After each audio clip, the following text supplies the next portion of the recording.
Hello everyone, Ryozo Tsujimoto from Capcom here. Today we'd like to talk about Iceborne's 4th free title update. When we first showed the roadmap, we said we'd release it in May. We're sorry to have kept you waiting, but it's finally here. So without further delay, let's get into it. As usual, I'm joined by these two. First, hello everyone, I'm Kaname Fujioka, Executive Director and Art Director. Good to be here. And next up, I'm Daisuke Ichihara, Director of Iceborne. All right, now we can get started. Some of you may have seen our latest trailer already, but let's take another look.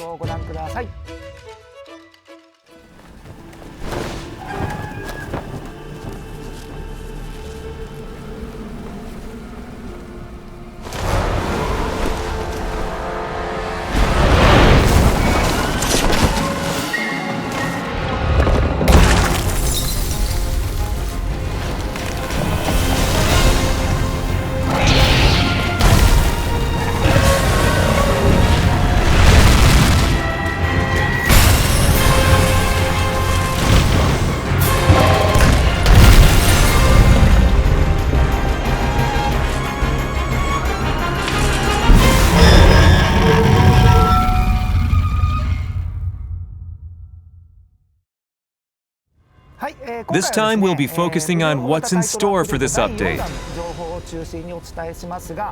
But we'll also talk about what's ahead on the roadmap, so stay tuned for that. So we have two new monsters to talk about today. The first one is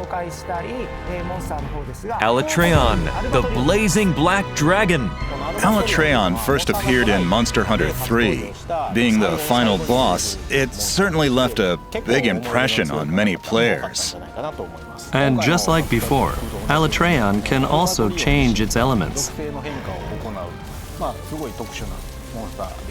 It can switch between fire active, ice active, and so on at will. With each element, its attacks, appearance, and weak points all change too.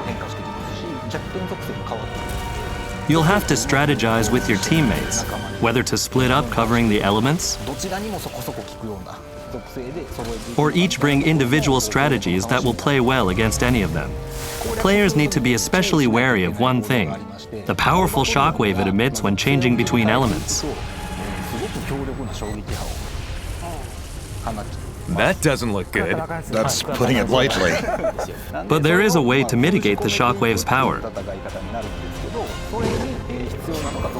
You'll need to attack Alatreon with elemental weapons and continue to damage it. You and your team might be able to survive the shockwave by helping each other out.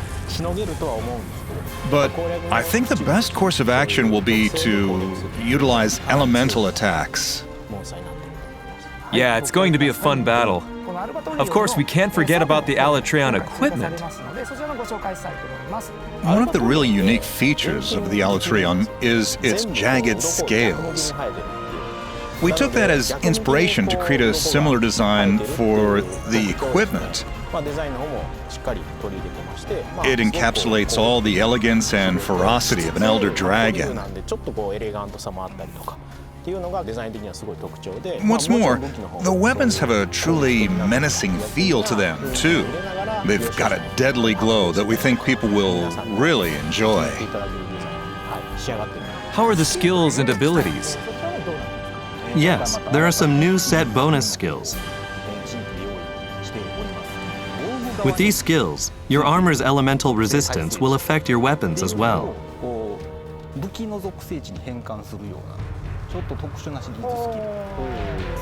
As you raise your elemental resistance, your weapons will be stronger in that element too. Sounds like a game changer. Elements really seem to be the focal point of Alatreon. They sure are. We hope you have lots of fun.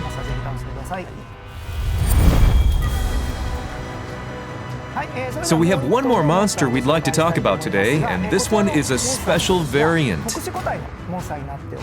This new variant is called Frostfang Barioth. It's got a very rugged look to it, I think. Like it's roamed around in a harsh, frozen land all its life. The original Barioth had tusks with an orange hue to them, but this time we've given them a more chilling appearance. They really make you shudder. It's quite strong, right?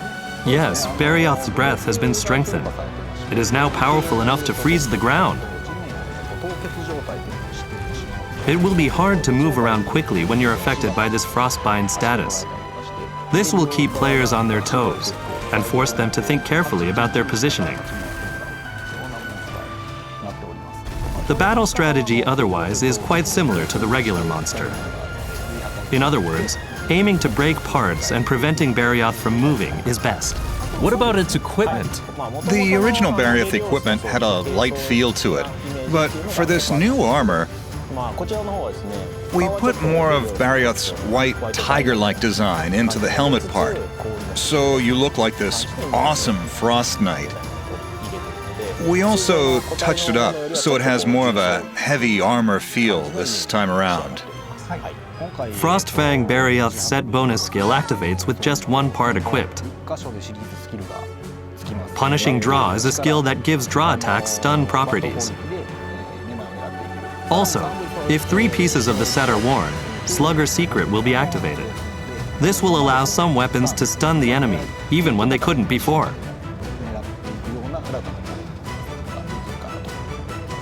Frostfang Barioth appears in an event quest.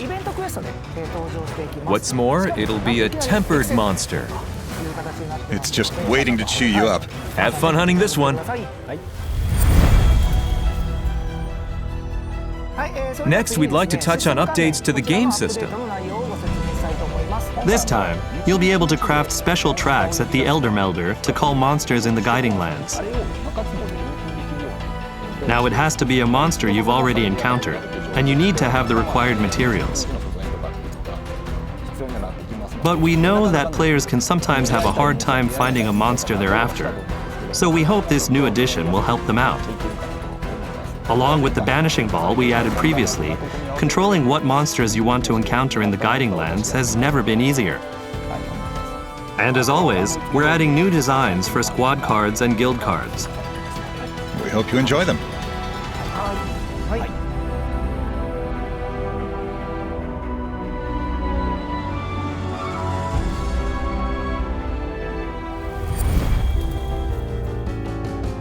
Now let's move on to the new downloadable content. First, we've added some new pendants. Some are like butterflies, others are like fulgur bugs. These pendants are getting more and more creative every time. Yeah, the Paluma pendant we released earlier was pretty popular. They're looking nice. So we thought we'd just run with it and make more. We can't forget about the new room decor, too. What's that grilled fish-looking thing? That's a Beototus. This time, we're preparing a lot of home decor related to Linians. Some of them came from the feline hideout, which I'm sure a few of you will remember. Sounds good. We've also got new monster figures and some new music as well. Be sure to check it out.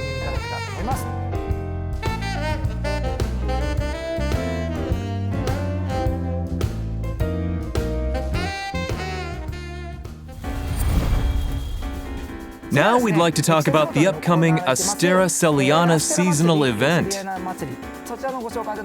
Of course, the gathering hubs will get an awesome makeover. That's right. It's lively. You bet. What's the theme? Well, since it will be out towards the summer, we've given it a festive, carnival-type feel. Speaking of festivals, the food is quite different depending on the type. This festival has a bit of a wild feel to it, so... Meat? Meat! Hamburgers, steaks, all sorts of meat!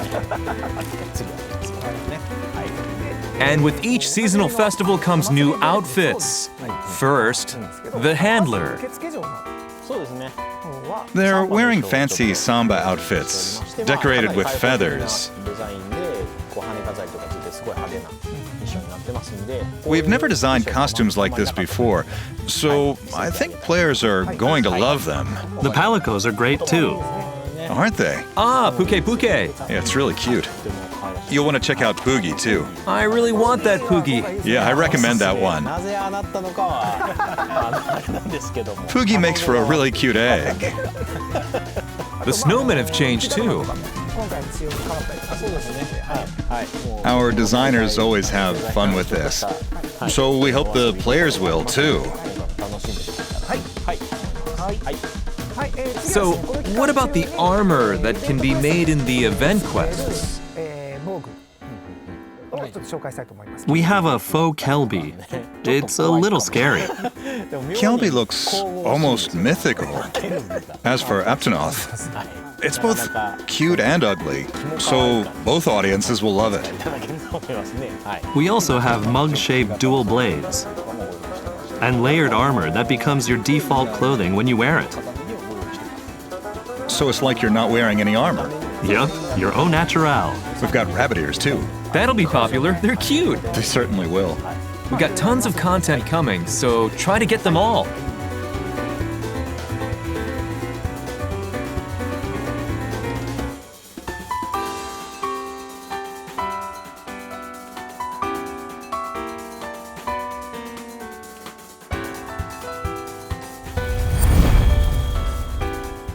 Finally, we'd like to share some information on the next title update.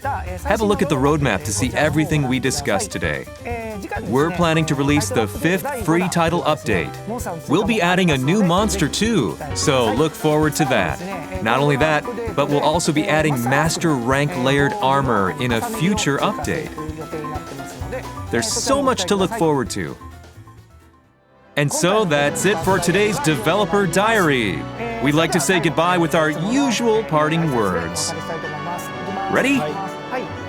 Happy hunting!